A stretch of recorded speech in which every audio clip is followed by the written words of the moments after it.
Khair.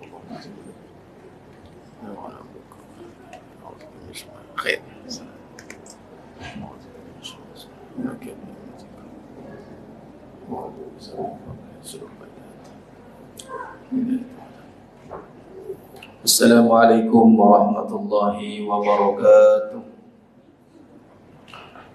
Dimulakan dengan Ummul Kitab Al-Fatihah.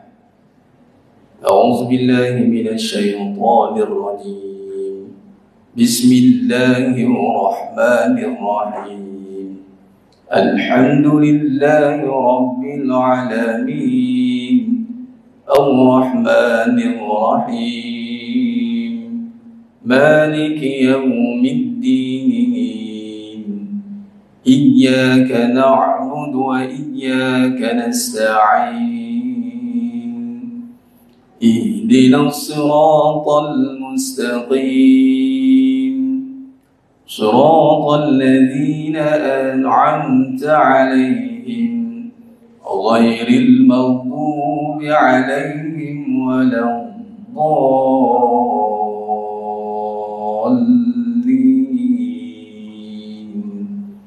Amin.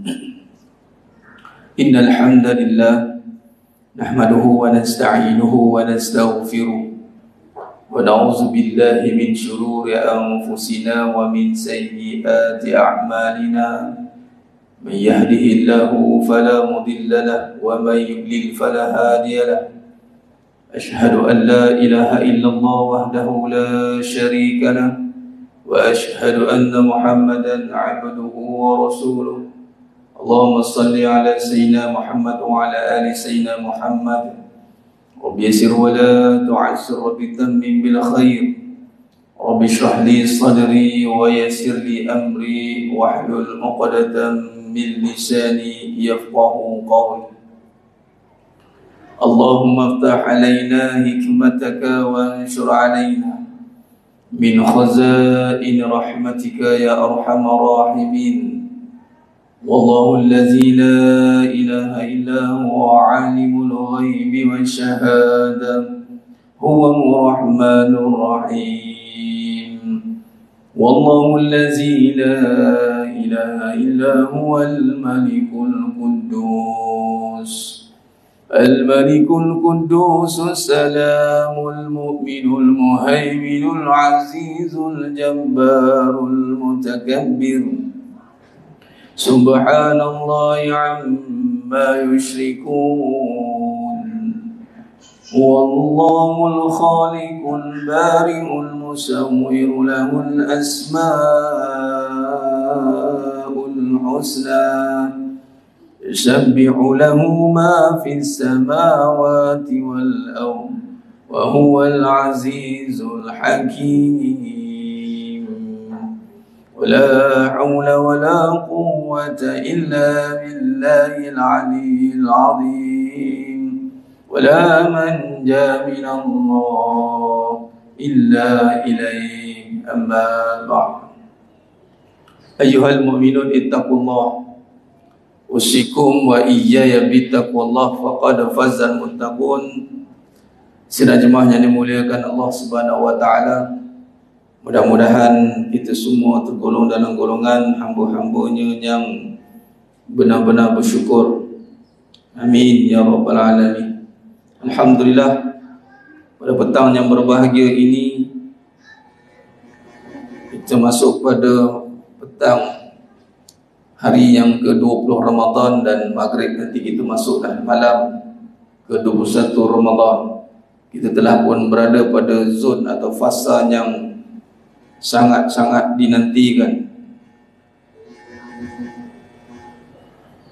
Kemuncak bagi ibadah di bulan Ramadan itu adalah pada 10 akhir Ramadan, kerana padanya itu akan jatuh salah satu hari atau malam yang berlakunya Al-Qadar.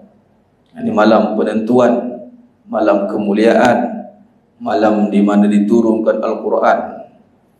Dan Alhamdulillah di bulan Ramadan juga adalah perkara yang mesti kita tekankan di dalam kita masuk di dalam bulan Ramadan.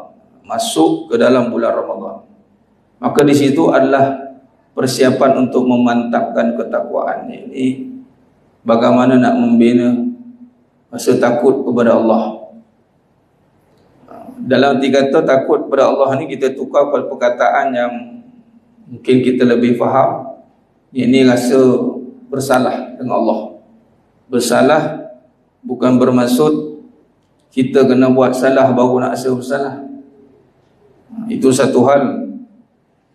Tetapi bersalah yang dimasukkan di sini adalah sebersalah kerana nikmat Allah yang begitu banyak yang telah diberikan kepada kita. Dalam kita mengaji tauhid, kita menyambung perbahasan kajian sifat 20, kitab sifat 20, sejarah dan kupasan pendekatan akidah, karangan Tuan Guru Dr. Nik Muhammad Syukri Nikwan hafizahullah ta'ala alaih. Mudah-mudahan Allah rahmati beliau, menempatkan seluruh ahli keluarga beliau, keturunan beliau, menjadikan keturunan yang saleh dan salihah, dimasukkan ke syurga tanpa hisab. Amin ya rabbal alamin. Begitu juga bagi kita yang menelusuri kajian kitab beliau, mudah-mudahan Allah pelihara keturunan kita, menjadikan keturunan yang saleh dan salihah, dan dimasukkan kita dalam syurganya tanpa hisab. Amin ya rabbal alamin. Baik, dalam kita mengkaji perbahasan tentang akidah yang berteraskan usulnya adalah tauhid, usuluddin, merujuk pada perbahasan kita sifat 20 ni, adalah membawa kepada mengenali kita terhadap Allah SWT. Kemuncak ni itu adalah untuk mengenal Allah SWT. Kita mengenal bukan dengan beramal. Amal bermaksud dengan perbuatan kita, solat, zakat, puasa, kita buat. Itu perbuatan kalau ikut turutan setelah mengenal. Waktu mengenal dulu kemudian beramal. Orang yang mengenal pasti beramal. Orang yang beramal belum tentu mengenal. Boleh jadi beramal sebab ikut-ikut. Namun di sini kita melihat dalam dia beramal atau dalam kita beramal, hendaklah selari dengan perbahasan menyatakan keimanan. Sebab tu Ramadan bulan yang imanan. Memang dalam satu sudut kita beramal, tapi tunggak kepada amal itu iman. Maka di bulan Ramadan Nabi nyatakan, siapa yang membangunkan malam ataupun membangunkan Ramadan, atau masuk dalam bulan Ramadan dengan keimanan, maka bagaimana nak mendapat keimanan tanpa dengan pengetahuan, ilmu tentang Allah? Kita dah boleh lihat bagaimana kesan ataupun hasil daripada kesan yang mana beramal tanpa mengenal. Hasilnya adalah hancur. Amalan yang menjadi debu berterbangan, habban mansura, sia-sia. Kerana mengenal itu ada tunggak dia, tunjang kepada agama, teras kepada agama. Bermaksud apabila masuk dalam bulan Ramadan dan kita berada pula di akhir bulan Ramadan, yang mesti diperkasakan, diperhalusi, dimantapkan, itu adalah sejauh mana kefahaman kita tentang Allah. Macam mana nak faham kalau kita tak ada rujukan pengajian? Atau kita kena buat murajaah, ulang kaji balik, renung balik, muhasabah balik dengan sifat Allah yang maha ada. Contoh, bahawasanya yang ada hanya Allah. Selama hari ini aku rasa tak Allah ada. Duduk i'tikaf antara 10 akhir Ramadan ni, amalan yang dituntut bagi kita orang lelaki, orang perempuan pun boleh, kalau tak ada halangan. Lelaki kita i'tikaf. I'tikaf ni kau ikut tak keluar-keluar lah sepanjang 10 hari tu. Tapi ada pendapat yang seketika pun boleh dikira, banyaklah boleh rujuk pada bab fikir. Adapun i'tikaf berhenti kita, nak fikir apa? Nak gendong apa? Nak gendong banyak amal. Beramallah kita dengan banyak ni, bukan sebab menyatakan kita banyak amal. Ini pun kefahaman penting. Kita tak tahu, kadang-kadang kita merasakan kita telah memiliki amalan, tapi kefahaman kita menyimpang, tak bersedar. Kita ulun nak kerja banyak amal, nak menyatakan apa? menyatakan banyaknya Allah adakan nikmat untuk kita, nisbah kita nak zahirkan amalan yang banyak. Ada sebab semuanya ada Allah. Yang ada Allah bermaksud yang mengadakan. Tak ada daya kita, melainkan ada tu bihaqqi illallah. Usaha kita manusia, perkara ni kena ulang berkali-kali sebab kita duk buat hari-hari. Maka contoh tamsil mudah usaha ni, kita pergi kerja kan, yang mana bekerja bergaji tetap kan. Kita bekerja tu, gaji tu kita tetapkan atau ditetapkan? Kita tetapkan ke atau ditetapkan? Ditetapkan. Selaras ataupun berkadaran tak dengan usaha kita datang kerja tu dengan gaji yang dibagi? Kalau ikutkan lah. Kalau ikut minta kita gaji expected salary dengan kita owner bagi tu berkadaran tak kakak? Tak ada. Ikut berapa bos nak bagilah. Kadang-kadang level tingkatan kerja ataupun job scope dia kadang-kadang Allah beratnya, tapi tengok gaji banyak tu je. Nampak orang ni macam tak kerja banyak, duduk menyandar goyang-goyang kursi. Tengok gaji 5 figure. Usaha dia tak menentukan, ataupun dia tak menentukan gaji. Dia tak boleh tentukan. Yang boleh menentukan gaji bos dia. Bos dia yang menentukan kadar rate gaji dia, bukan dia. Dia buatlah usaha macam mana. Kalau bos kata tak naik gaji, tak naik. Betul tak? Atau belajar tentang usaha mendatangkan hasil. Itulah tamsilan kita berusaha, bukan menentukan hasil. Hasil ditentukan oleh siapa? Oleh Allah yang Maha Ada. Duk penuh. Tapi kalau tak ada kesungguhan, ni apa yang cuba saya, orang kata apa, renungkan. Kita renungkan dalam hidup kita. Kita akan ada perkara-perkara yang kita buat, dan kita ada kecenderungan yang kita buat. Yang kecenderungan itulah yang akan terbawa-bawa dalam hidup kita. Kecenderungan tu, kecenderungan bermaksud yang banyak kali yang betul-betul memberi kesan dalam hidup kita. Dia akan terbawa-bawa dalam perbuatan, aktiviti, pemikiran, percakapan. Dan di sini kalau kita lihat, kehidupan manusia ini adalah untuk menyatakan kebesaran Allah, untuk menghasilkan keesaan Allah. Tapi kalaulah kita tak ada kecenderungan untuk mengenal Allah, agak-agak terbawa-bawa ke nak kenal Allah dalam hidup? Tak ada yang masalah. Dia tak terbawa-bawa pun nak mengenal Allah. Dia tak terbawa pun hati dia untuk kaitkan, nak fahamkan, nak mengenal dengan sifat kebesaran Allah. Dia takkan terbawa-bawa kerana dia tidak cenderung untuk mengenal. Cenderung ni maksudnya dia berikan kesungguhan, masa, tenaga dia, fikiran dia lebih. Macam contoh kita kerja, mesti ada kerja utama, hakiki panggilkan. Kerja itulah yang akan mempengaruhi jadual hidup dia. Nak pergi sana sini kena tengok jadual kerja dia. Itu semua mengawal dia. Begitulah kita kalau kita meletakkan, menuntut dalam kita mengenal Allah SWT ini, mana-mana pergi, mana-mana perbahasan dalam hidup kita, memang kecenderungan kita adalah untuk mengenal Allah. Sudah pasti mengenal itu dengan dasar melalui tarik ilmu, bukan berbincang-bincang, berborak-borak kosong. Tidak, dia mesti ada sandaran. Macam contoh, Allah dah bagi kita ilmu, dah ada susu galuhnya, dah ada silsilahnya. Kita hanya perlu kaitkan dan renungkan, kaitkan dan renungkan. Sebab tu penting ada silsilah ilmu. Macam contoh tadi, al-wujud, kaitkan. Bagai contoh pagi tadi, cerita pagi tadi, Allah SWT ni menterjemahkan sifatnya dalam konteks kudrah dan iradah, mengadakan. Boleh jadi jemaah sekalian, sepanjang ni tak pernah berlaku ni berlaku. Dia kata mungkin baca lain, sampai lain. Macam mana? Baca tempat ini, masjid sekian, Masjid Asy-Syikirin, Gombak. Tapi sampai payah Gombak, sampai masjid lain, tulis masjid lain sampai masjid lain. Pertama, kekhilafan lah, kelalaian manusia lah. Itu diuji perkara yang kita tak suka. Tak sukalah benda yang buruk kan, buruk, silap tempat. Siapa ada duduk depan dah live pun. Siapa yang perasan? Yang tak perasan tu tak cerita lah.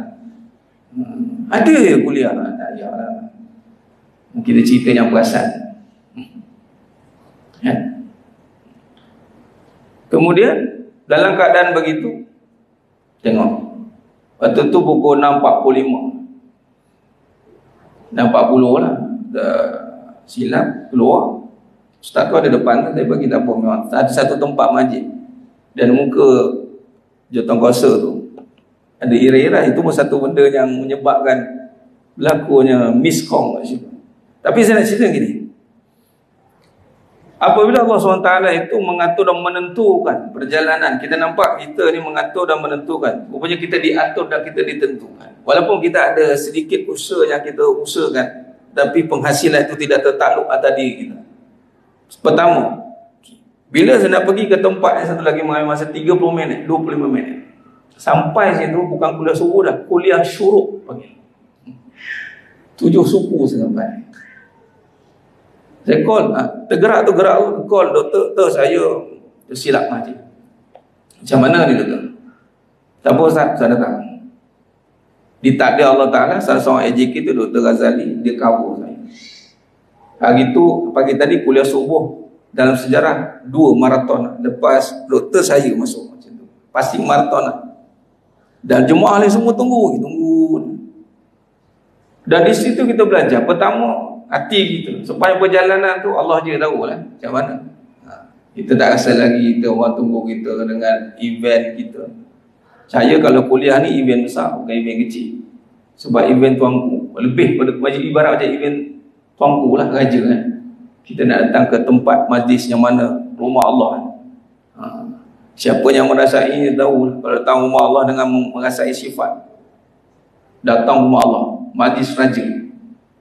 Sekali kita lambat, rasakan lah macam mana. Memang tak keruan lah. Tapi di situ kita belajar bahawasanya nak kaitkan dengan perbahasan tauhid, mentauhidkan kehidupan, bagaimana kita nak melihat aturan Allah itu berlaku mengikut kadar dan ketentuannya, walaupun kita tak suka benda itu berlaku. Kita terpaksa aku dan tunduk, dan kita lihat apa yang Allah tentukan selepas itu. Boleh jadi cancel, saya balik. Tapi takdir Allah tidak begitu. Sebaliknya, ditunggu, dia datangkan ustaz lain, sementara ada pula dia dekat situ. Dia ceramahkan sekejap. Tampak saya datang, terus berhenti, passing kat saya pula ceramah. Ada dah 15 minit ceramah. Dalam 15 minit itulah tak rekod kan, yang rekod itulah education doktor, lupa nama doktor. Ustaz, padu Ustaz. Padu. Apa yang saya cakap ni? Rupanya saya mengaitkan balik perbahasan tentang iradahnya, wujudnya, dengan kita kaitkan balik bagaimana kehidupan ini diurus takbir oleh hakikat yang sebenar itu membawa pada makrifat Allah, mengenal Allah. Nampak kita mengatur atau diatur. Memang waktu tu kuliah saya tadi tu memang kuliah yang bersandarkan real time.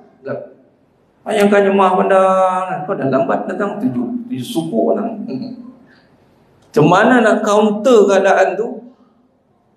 Membawa bercerita tanda-tanda kebesaran Allah.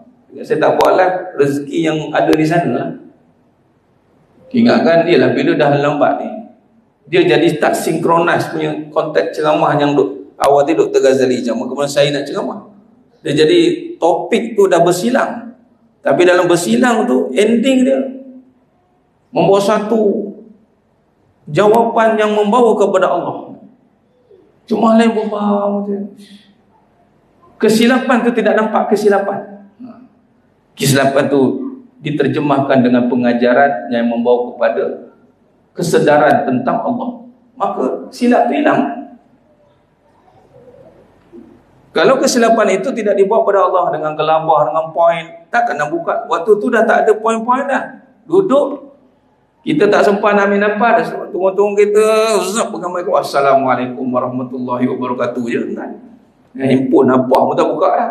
Tak boleh lah betul. Sebab dalam fikir kata aku silap, aku lambat habis. Tapi di situ kita tidak meletakkan, tak menentukan hasilnya. Di situ datang ni berserah. Kita tengok apa Allah tentukan. Ditakdirkan pertama Ustaz jemaah balik. Kita kata balik. Tapi bila kata Allah gerakkan, teguhkan Ustaz, tak apa, janganlah laju Ustaz.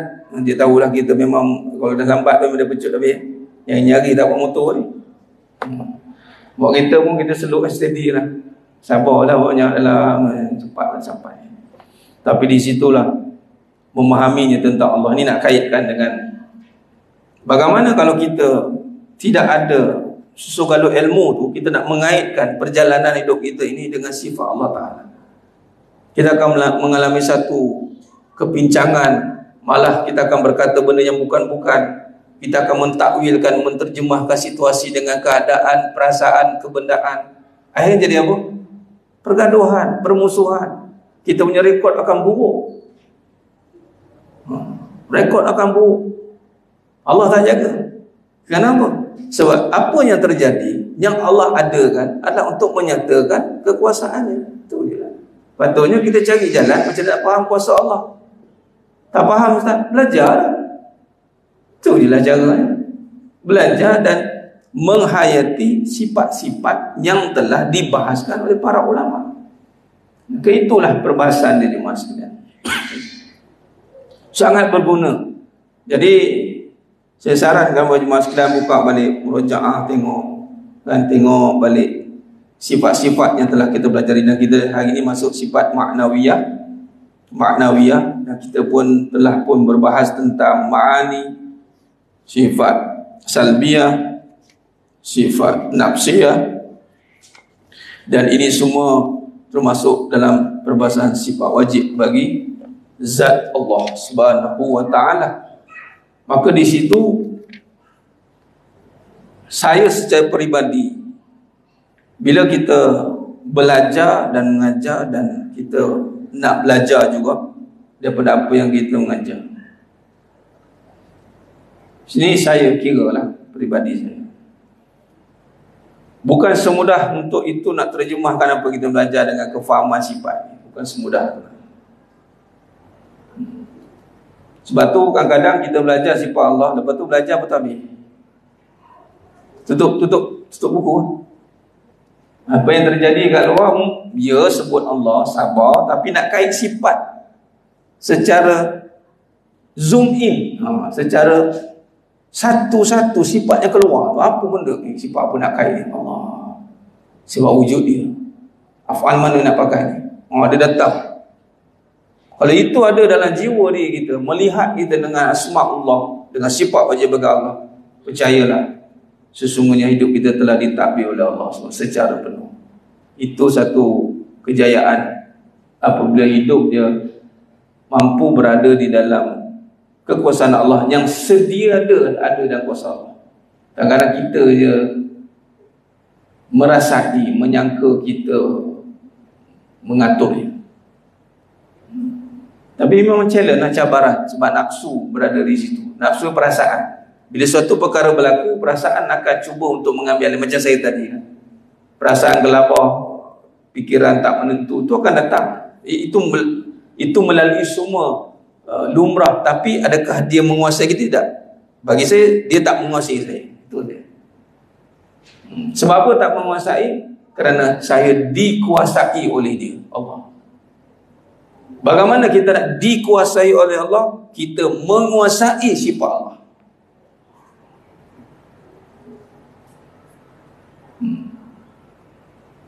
Kalau kita tidak menguasai sifat Allah, kita akan dikuasai oleh nafsu amarah. Memang Allah menguasai semua hamba-hamba makhluknya. Tinggal lagi kefahaman kita terhijab untuk kembali kepada Allah. Wa ilaina turja'un, menyebabkan kita akan hilang tumpuan. Masalah tak selesai, ataupun masalah, atau bahasa mudah, damage is done. Kau dah silap pun, kau dah salah pun, Jangan menegakkan benang yang besar. Salah, salah. Persoalannya, apa yang kau nampak daripada salah itu. Kau nak nampak Allah atau kau nak nampak nafsu amarah. Bila nampak nafsu amarah, mula gelabah, nak marah-marah, nak gelabah, nak menyala. Tapi kalau nampak Allah dalam sifat tadi, kan nampak je dah tadi wujud. Kemudian belajar tentang qudrat iradahnya, qiyamu ta'ala binafsihnya. Maka jelaslah aku belajar betul lah Allah takbirkan alam ini tak ada campur tangan kita pun. Tak ada minta tolong makhluk-makhluk yang lain, jin ke, malaikat ke, tak ada. Allah Ta'ala bersifat berdiri sendirinya, mentadbir semua ciptaannya tanpa ada sedikit pun kecacatan dan kesilapan. Sebab tu yang terjadi, yang berlaku dalam apa yang telah ditakdirkan, itu sesuai dengan aturan, dengan sifatnya yang maha mengetahui. Al-Ain kita dah belajar. Maha mengetahuinya Allah Ta'ala terhadap kita, menyebabkan hidup kita ini menuju kepada ketenangan. Sebab itu orang yang berjaya melihat dengan aturan Allah, hasilnya tenang. Sebab apa saja ilmu takbir urus Allah Ta'ala pada hamba-hambanya, itu tidak membawa kepada kegelisahan, kerosakan, tapi yang membawa kepada ketenangan. Jadi kita mesti menguasai sifat-sifatnya. Menguasai sifat dengan maksud menguasai kefahaman. Bagaimana nak kuasai kefahaman? Rujuk syarahan balik. Kemudian kaitkan dengan terjemahan yang berlaku. Mungkin Allah bagi direct kena kat kita, atau kita ambil pengajaran daripada peristiwa-peristiwa yang berlaku, Allah bagi atau perjalankan melalui si fulan, yang mana Allah perjalankan dia kena untuk kita belajar. Kadang-kadang macam itu. Kita tak perlu pun melalui sama macam dia lalui. Apa yang dilalukan oleh Allah kepadanya adalah untuk kita belajar. Boleh jadi apa yang kita lalui untuk orang lain belajar. Kita takkan sama benda kita lalui. Sebab tu jangan samakan apa yang orang lalui. Takkan sama. Sebab apa tak sama, Ustaz? Sebab yang mentadbirnya itu Allah yang Maha Perkasa. Dia takkan sama kan. Itu kehebatan ilmu Allah. Hebat, dia takkan sama kan. Sebab tu kita ni, bila tak sama, buktinya kita takkan boleh bergantung dengan makhluk manusia. Pengalaman kau sama tak? Sama lah. Okay.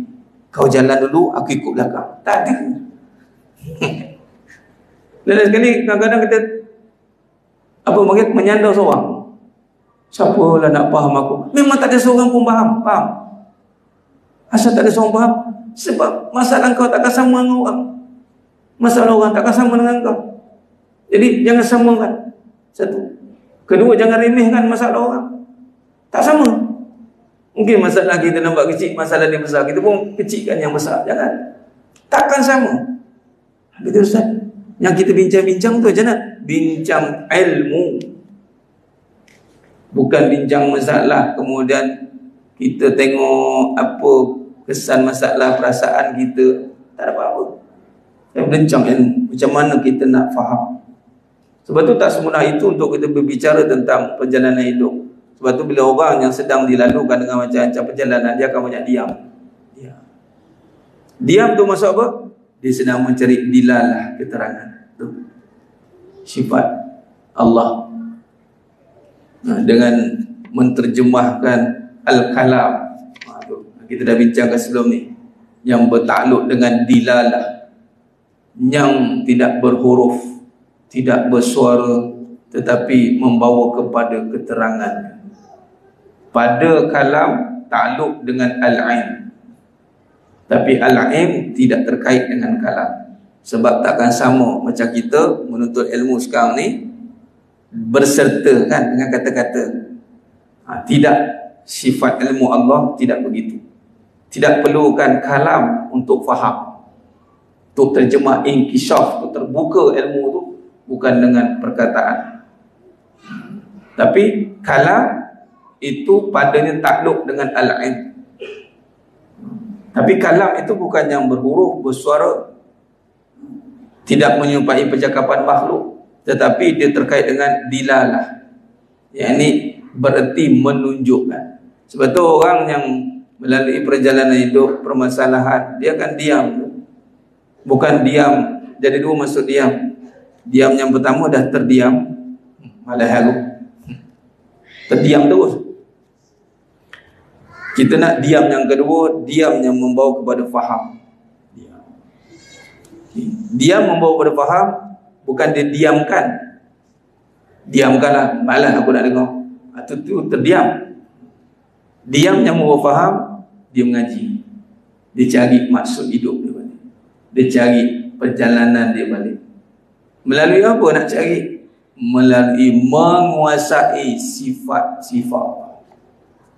Tak ada jalan lain mas sekalian untuk memahami kehidupan kita. Macam tadi contoh paling kena tadi lah saya. Bila perjalanan itu automatik, itu saya kata tadi.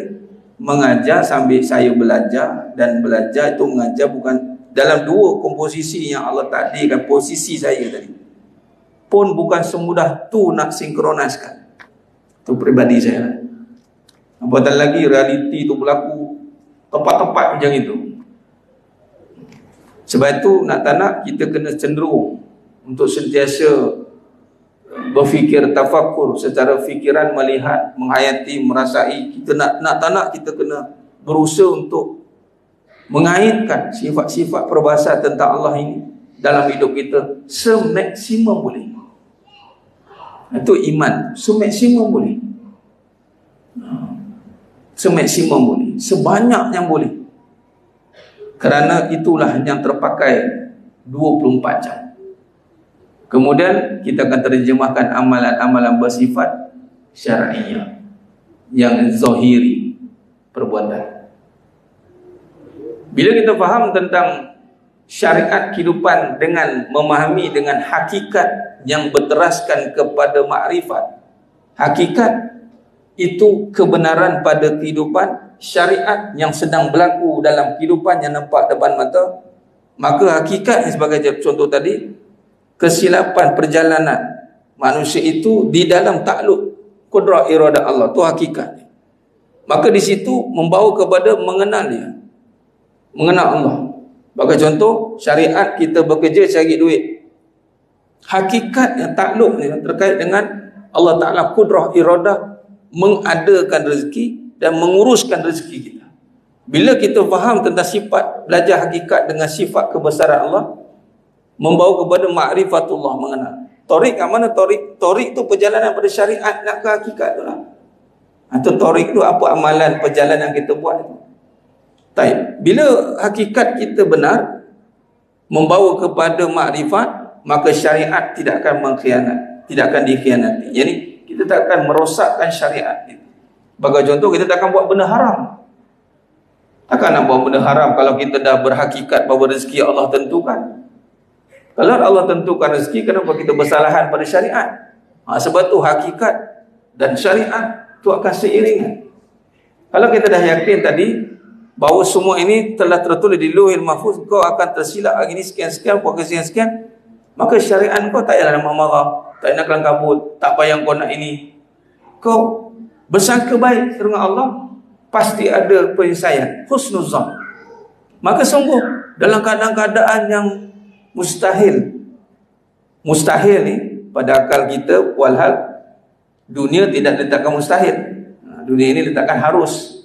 Boleh ada, boleh tiada. Di sini pun kadang-kadang barometer kita ataupun ukuran yang akan tersilap untuk meletakkan mustahil dan harus. Pada keadaan yang berlaku, kadang-kadang kita terpakai mustahil boleh sampai. Nampak tidak? Tapi patutnya kita letakkan harus. Boleh jadi aku sampai awal, boleh jadi aku sampai lambat. Boleh jadi program itu dibatalkan, boleh jadi program itu diteruskan. Jadi kita nak pegang kat mana kalau boleh jadi ni? Maka kita berpeganglah kepada Allah yang menjadikan. Maka apa yang nak kita pegang waktu itu? Sangkaan kita kena tepat kepada Allah dengan sangkaan yang baik. Tepat terus. Bukan apa nanti orang tunggu macam mana, kan payah nanti, macam mana pula ni. Dia nak buat juga, tapi bersangka-sangka. maka takkan jadi apa. Kalau nak teruskan, hilangkan sangkaan dengan menguasai kembali sifat dan lihat kepada hakikat perjalanan tadi. Orang pun cakap, berat no Ustaz ngaji ni, ini sepatutnya tak dibincangkan secara awam. Habis tu apa yang ringan? Kalau masalah kena dalam hidup pun berat juga. Masalah dia yang berat nak faham. Betul kata kita mengajar benda yang berat, ada dia yang berat nak faham. Kenapa? Kerana dia tidak ada susu galuh pengajian ilmu kan? Bila tak ada perbahasan tentang ilmu, macam mana nak faham? Sebab tu dia kena duduk dan belajar untuk faham dengan ilmu.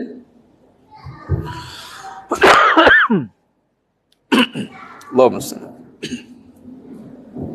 Baik. Maka jemaah yang mulia Allah Taala, kita masuk sikit perbahasan kita. Sampai tadi kita dah buat murajaah. Kita perbahasan ni dia kena tengok apa yang berlaku dan kita kaitkan. Mudah-mudahan poin-poin tadi itu perlu digaris dan di-highlightkan. Sebagai contohnya saya katakan tadi, kita ni mesti duduk di dalam kekuasaan Allah. Kita mesti dikuasai oleh Allah. Bagaimana? Kita kena menguasai sifat melalui apa? Kefahaman yang kita faham di dalam susul galur pengajian. Kalau tidak menguasai kefahaman bersandarkan pengajian, maka kita akan dikuasai oleh perasaan. Allah SWT tetap menguasai semua, tapi dalam takdir kepada yang berpaling daripada ketentuan yang Allah tentukan untuk mengaji faham, maka orang yang begini dia akan terjatuh di dalam taklukan nafsu. Perasaan adalah perasaan, dan selagi mana dia tidak balik kepada jalan untuk menguasai kembali kefahaman tentang Allah, maka selagi itulah dia akan tenggelam dengan perasaannya. Dia tak akan patah. Dia beramal, tapi beramalnya dengan perasaan tadi. Sebab tu dalam Ramadan tengok Nabi kata iman depan wahtisaban. Itu perkara yang mesti kita ketengahkan dan ulang berkali-kali biar sebati dalam diri, yakni dalam hati. Baik. Jadi sifat yang seterusnya sama sikit, sifat ma'nawiyah. Yakni terjemahan ataupun elaborate, huraian lebih, ataupun bagaimana nak terjemahkan lagi perbahasan tentang al-ma'ani. Dia ada kait. Sifat ma'nawiyah ini terkait dengan sifat ma'ani. Baik, mengikut Imam As-Sanusi dinamakan sifat ma'nawiyah kerana sifat-sifat itu adalah cabang, kata tadi, leverage, cabang dia daripada beberapa sifat al-ma'ani. Al-ma'ani kita bincang tadilah, antara kudrah, iradah itu. Al-Hudhudi mendefinisikan sifat al-ma'nawiyah sebagai hal yang wajib bagi zat selama ada zat itu disebab dengan satu sebab. Bagaimana dia? Sebagai contoh, olehnya demikian bilangan sifat ma'nawiyah adalah sama bilangan dengan sifat al-ma'ani, iaitu 7 sifat. Jadi Imam Al-Hudhudi definisikan al-ma'nawiyah sebagai hal yang wajib, keadaan yang wajib bagi zat Allah selama mana ada zat itu disebabkan dengan satu sebab. Kalau ditunjukkan di sini al-sifat ma'ani 7 sifat,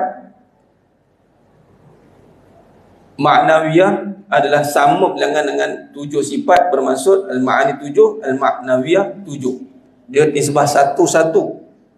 Bagi contoh, antara adalah kaunuhu qadiran, qudrah, muridan, aliman, hayyan, sami'an, basiran, mutakalliman.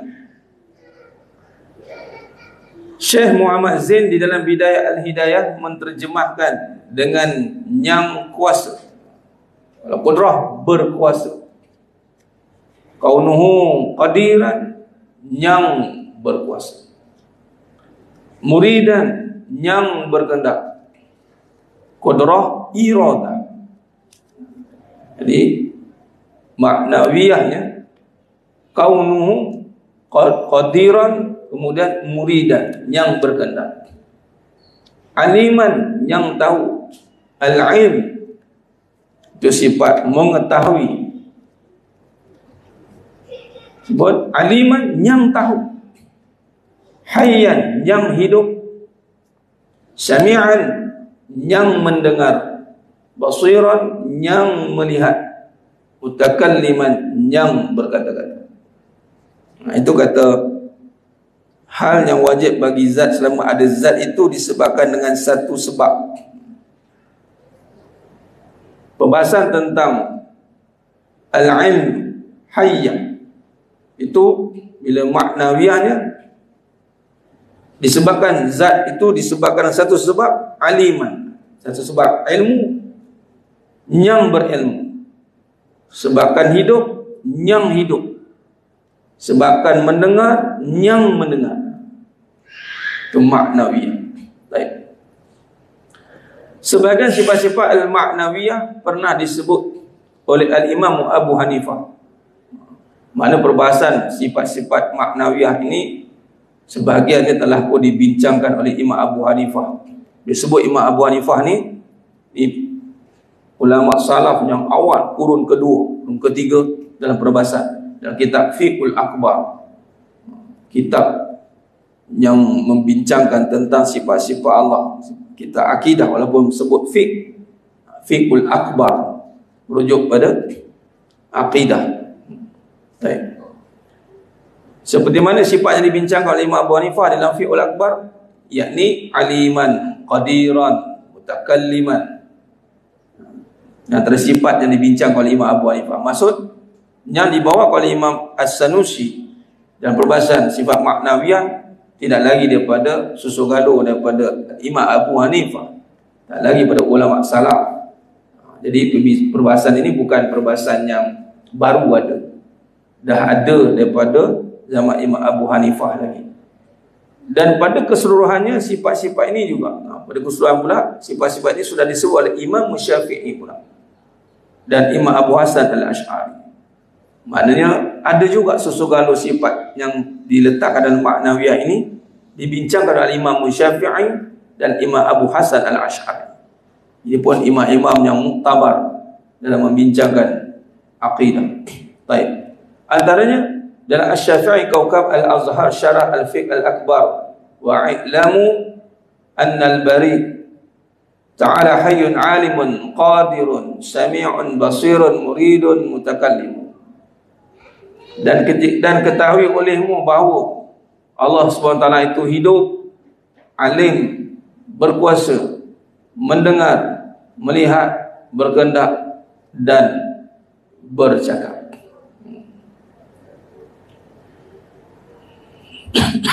Baik. Itu dalam Al-Imam Syafi'i dalam kitab Fiqhul Akbar. Kalau lihat daripada Al-Ash'ari risalah ila ahlul sughar, annahu ta'ala lam yazal mawjudan hayyan qadiran 'aliman muridan mutakalliman sami'an basiran. Nah, Imam Al-Asy'ari pun dalam kitabnya Ahlul Sughar membincangkan, yakni sesungguhnya Allah SWT sentiasa ada, hidup, berkuasa, alim, berkehendak, bercakap, mendengar dan melihat. Baik. Hubungan antara sifat al-ma'ani dengan berdirinya sifat-sifat tersebut pada zat Allah SWT atau yang dikenali kemudiannya dengan sifat maknawiyah pernah disebut oleh Imam Abu Hanifah, Imam Asy-Syafi'i dan Imam Abu Hasan Al-Ash'ari dengan kata-kata dalam kitab Syarah Fiqhul Akbar, lam yazal aliman bi'ilmihi wal ilmu sifatun fil azal wa qadiran biqudratihi wal qudratu sifatun fil azal mutakalliman bi kalamihi wal kalamu sifatun fil azal.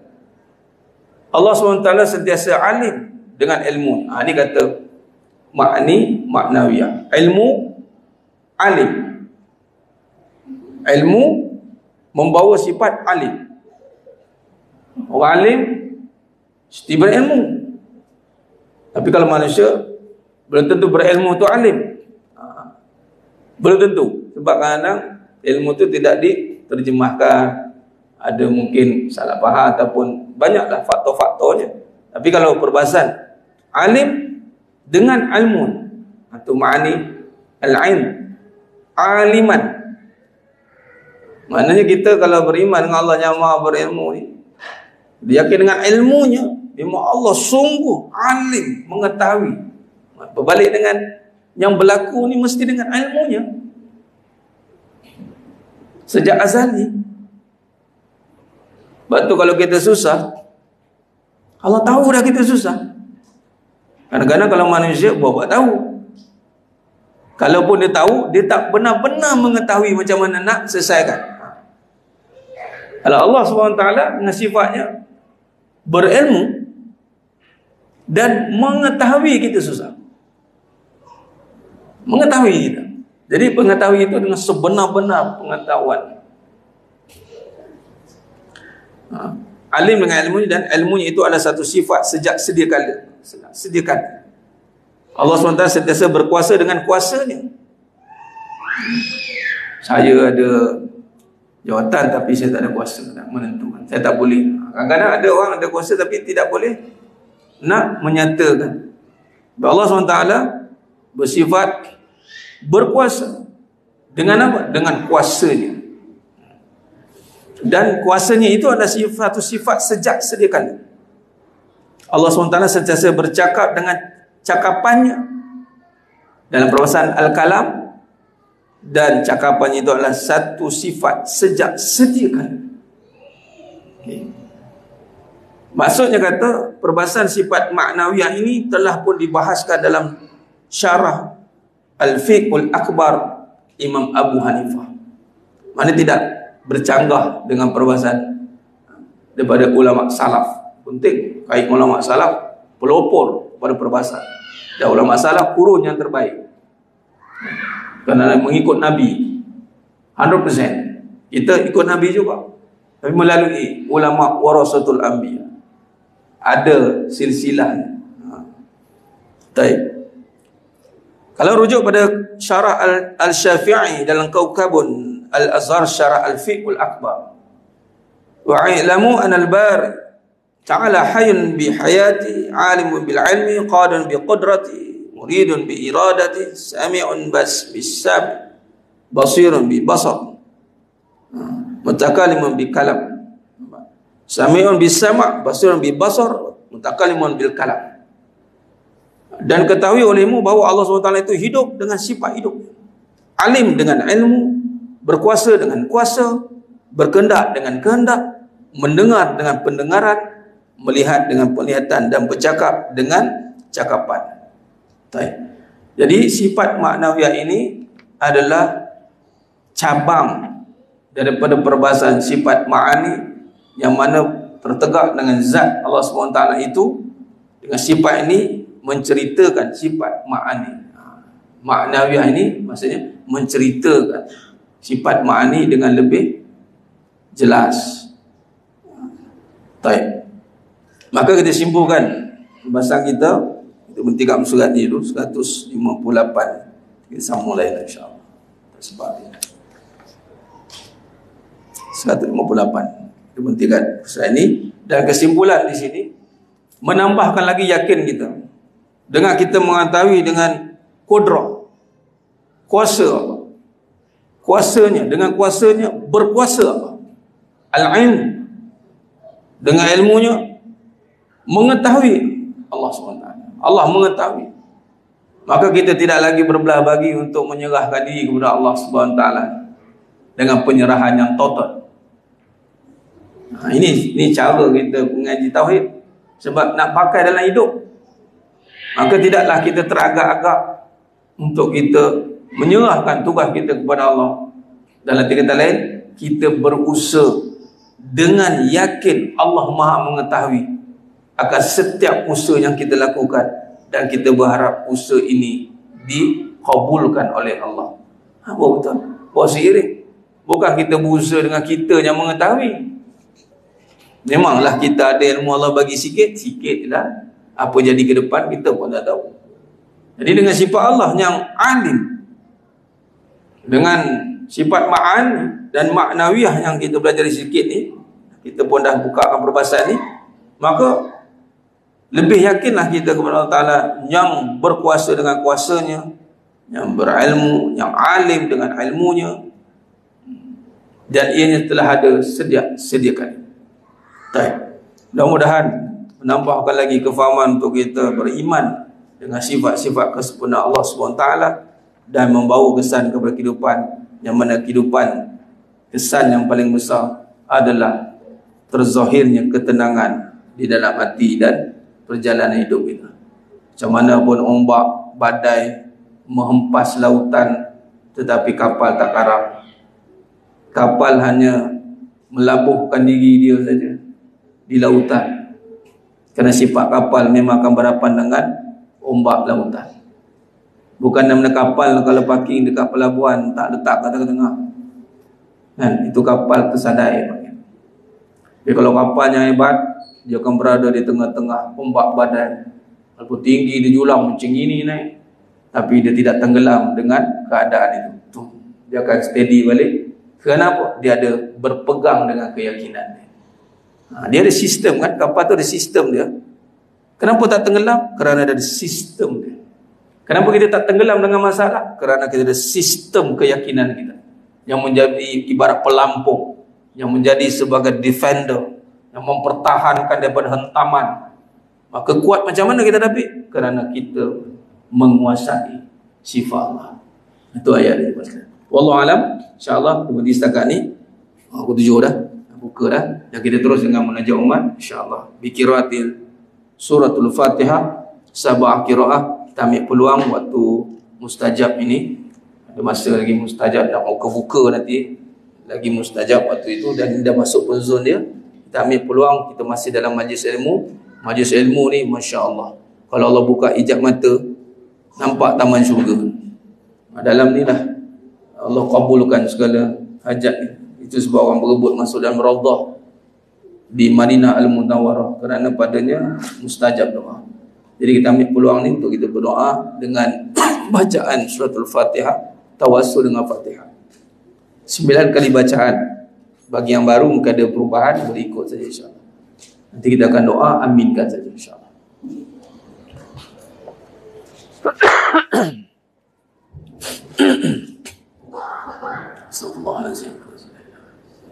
Astaghfirullahaladzim alladzi la ilaha illa huwal hayyul qayyum wa atubu ilaih. Astaghfirullahaladzim alladzi la ilaha illa huwal hayyul qayyum wa atubu ilaih. Astaghfirullahaladzim alladzi la ilaha illa huwal hayyul qayyum wa atubu ilaih. Bismillahirrahmanirrahim. Alhamdulillahi rabbil alamin. Ar-Rahmanir Rahim. Maliki yawmiddin. Iyyaka na'budu wa iyyaka nasta'in. Ihdinas siratal mustaqim. صراط الذين أنعمت عليهم غير المغضوب عليهم ولا الضالين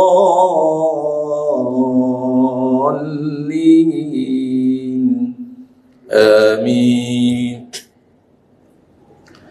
بسم الله الرحمن الرحيم. الحمد لله رب العالمين. الرحمن الرحيم. مالك يوم الدين. إياك نعبد وإياك نستعين. اهدنا الصراط المستقيم. صراط الذين أنعمت عليهم غير المغضوب عليهم ولا الضالين آمين. بسم الله الرحمن الرحيم. الحمد لله رب العالمين الرحمن الرحيم مالك يوم الدين إياك نعبد وإياك نستعين اهدنا الصراط المستقيم صراط الذين أنعمت عليهم غير المغضوب عليهم ولا الضالين آمين. بسم الله الرحمن الرحيم الحمد لله رب العالمين الرحمن الرحيم مالك يوم الدين إياك نعبد وإياك نستعين اهدنا الصراط المستقيم صراط الذين أنعمت عليهم غير المغضوب عليهم ولا الضالين آمين. بسم الله الرحمن الرحيم الحمد لله رب العالمين الرحمن الرحيم مالك يوم الدين إياك نعبد وإياك نستعين اهدنا الصراط المستقيم صراط الذين أنعمت عليهم غير المغضوب عليهم ولا الضالين آمين. بسم الله الرحمن الرحيم الحمد لله رب العالمين الرحمن الرحيم مالك يوم الدين إياك نعبد وإياك نستعين اهدنا الصراط المستقيم صراط الذين أنعمت عليهم غير المغضوب عليهم ولا الضالين آمين. بسم الله الرحمن الرحيم الحمد لله رب العالمين الرحمن الرحيم مالك يوم الدين إياك نعبد وإياك نستعين اهدنا الصراط المستقيم صراط الذين أنعمت عليهم غير المغضوب عليهم ولا الضالين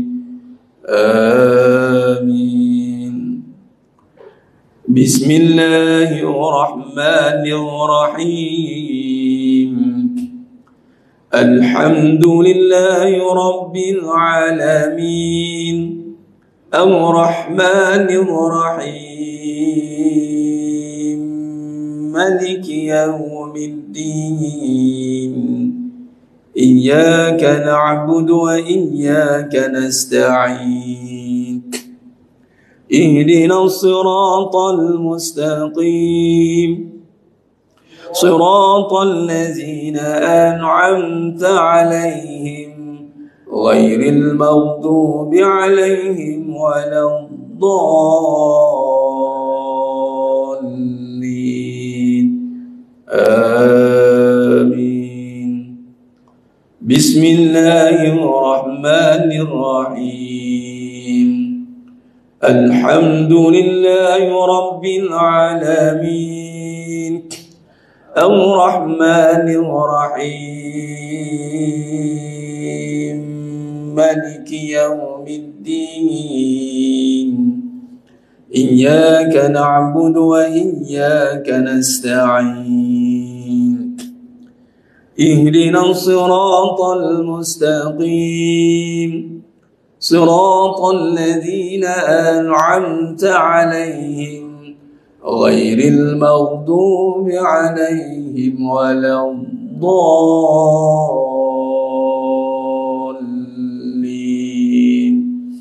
آمين. اللهم بالحق الفاتحة وبحق الذي جاء بالفاتحة وبحقك من أنزلت عليه الفاتحة نسألك أن يا الله في كل حاجة يا رب khususan semua jemaah yang pada petang ini ya Allah kabulkan segala hajat kami segala akhirat dan dunia kami ya Rabb permudahkan ya Allah segala urusan kami ya Allah urusan akhirat dan dunia kami ya Rabb Ya Arhamar Rahimin Ya Hayyu Ya Qayyum birahmatika astaghfir Nas'aluka an ya Allah fi kulli hajat ya Rabb khususan pada umat Islam seluruh dunia ya Allah khususan fi Palestin Gaza fi kulli makan wa fi kulli zaman bebaskan Baitul Maqdis ya Allah Masjidil Aqsa cengkaman Zionis la'natullah berikanlah keselamatan pada umat Islam seluruh dunia ya Rabb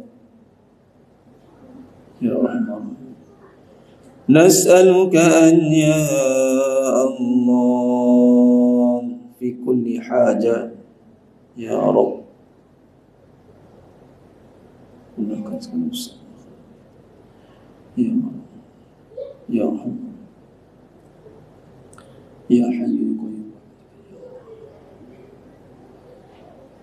اللهم إنا نسألك رضاك والجنة ونعوذ بك من سخطك والنار اللهم إنك عفو كريم تحب العفو فاعف عنا وعن والدينا وعن جميع المسلمين والمسلمات برحمتك يا أرحم الراحمين والحمد لله رب العالمين.